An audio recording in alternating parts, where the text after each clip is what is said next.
All right, now we are going to talk about the wrap-up.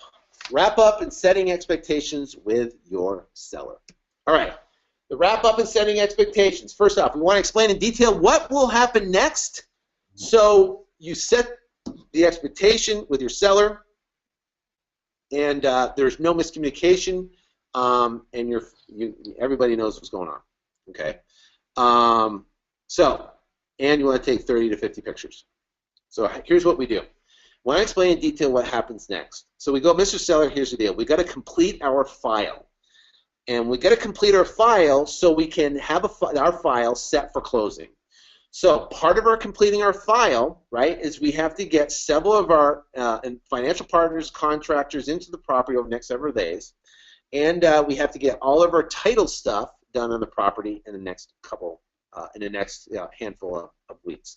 So if there's a tenant in the property, you want to get the tenant's name and number so you can schedule for your buyers to get in. If it's occupied, schedule several times with the seller for them the best times that you know that they could show the property. If it's vacant, push for a lockbox for easy access. And you tell them, say, listen, once the file is complete and the title's clear, we can close, but we cannot close. We cannot do it without having our file complete. So if you are a sales rep and you're working for a wholesale company that's doing these deals, this expectation is incredibly important. Setting the expectation with the seller is incredibly important because if you don't, you're going to have a mess. Because what happens is the buyer is going to come along, and you're going to bring either the dispositions person or the owner, whatever. They're going to come over. They're going to try to show the property and set it with buyers and try to view the property and stuff. And the buyers are going to freak. The seller's going to freak out. They're going to be, oh, what's going on? Why is there so many people here? What's the situation? No one told me this was going to happen.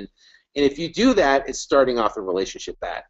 The other thing, too, is when you're signing the contract with the seller, you have to set the expectation in a way where you say, listen, Mr. Seller, we are investors, okay? I work with an investment company, and we're investors.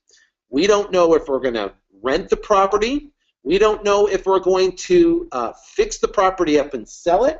And we don't know right now if we're going to resell it quickly for a profit. We don't know what we're going to do right now, Mr. Seller, but the bottom line is we're signing a contract with you, and the most important thing to you is obviously the price we're signing for and the time we're signing for it, the date we're signing for it.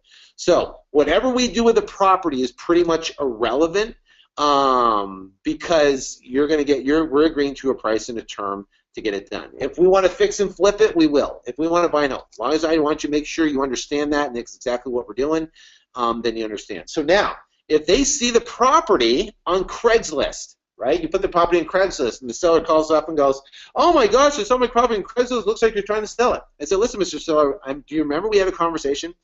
I said, listen, we signed a contract for the property. Right now we're doing a market test on the property to see what the market will bear for either renters, or lease-to-own purchasers. We don't know what we're doing. But all I know is we're getting our file together to get this complete so we can close this transaction. Okay, I told you exactly that. We're investors and we're here to make a profit. I'm not living in the property. I'm not going to bring my family over here. I'm not doing barbecues in the backyard. Basically, the bottom line is we're here to make a profit, and that's what I told you we're going to do right from the start. So if you do that and lay that line, I've never had a problem with a seller, whether we brought people over, whether I brought buyers over, contractors over. They saw it on Craigslist. If you set the precedent up front of exactly what's going to happen and exactly who you are and what you're doing. Okay, so that's incredibly important. Number two, with photos, you want to get anywhere from 30 to 50 photos of the good, bad, the ugly.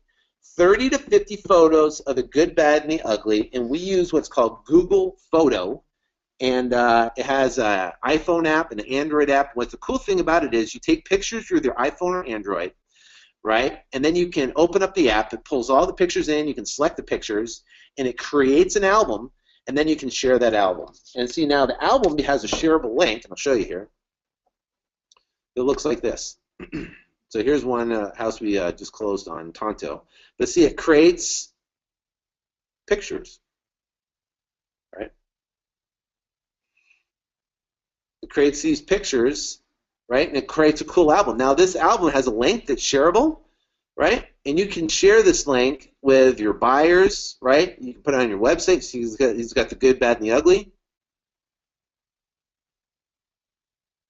Look at that. Backyard. There's the barbecue.